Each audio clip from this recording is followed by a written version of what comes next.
portier. Avec une possibilité, c'est but! Ouverture du score! Premier but signé Mathias Rossi.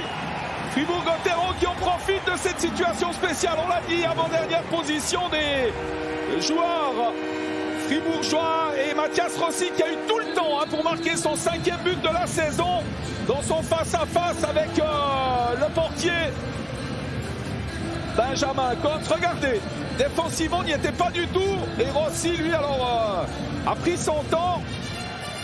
On s'est fait prendre à contre-pied, à l'image notamment de Michael Service. C'est bien vu de la part des Fribourgeois. C'est 2-0.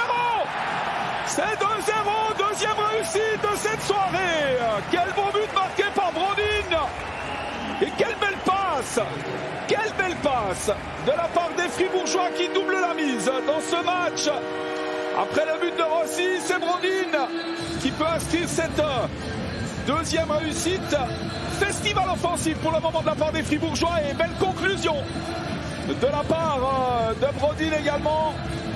Le Suédois qui vient mystifier le portier pour la deuxième réussite de la soirée. Alors qu'on joue, Gunderson qui a mis cette rondelle à côté de lui, c'est bien joué avec le tir. C'est 3-0, quelle belle action. Desharnais qui peut marquer le 3e but en faveur des Fribourgeois qui déroulent dans cette première période.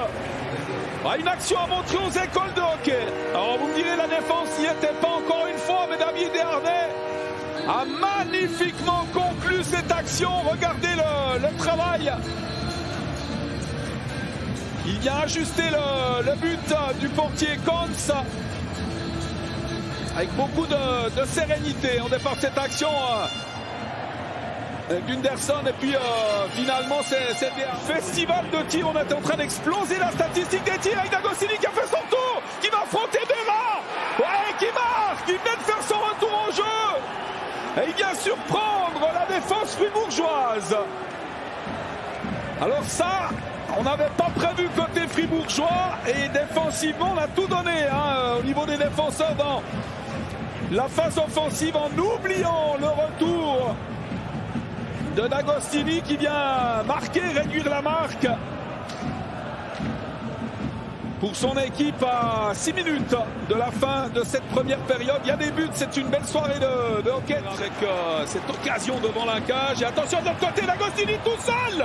Il va marquer encore une fois le deuxième but de D'Agostini alors qu'il y avait une énorme occasion côté fribourgeois. Et D'Agostini qui fait le doublé dans ce match et qui vient encore une fois surprendre la défense fribourgeoise. Alors que personne ne s'y attendait, ce diable de Matt D'Agostini qui relance son équipe dans ce match, qui marque son deuxième but personnel. Incroyable, incroyable, de facilité également dans son duel avec Reto Berra. C'est incroyable ce qui parvient à se dégager. Le tir et ce but. Mathias Rossi ce soir 2 buts. Et il offre sans doute la victoire à son équipe sur ce 4e but dans la cage vide. Mathias Rossi, un des hommes du match véritablement ce soir. Parce que tout à l'heure on aura la cérémonie. Il mériterait aisément de recevoir la distinction, comme d'ailleurs D'Agostini du côté de l'équipe d'Ambri Piotta Fribourg-Gotteron.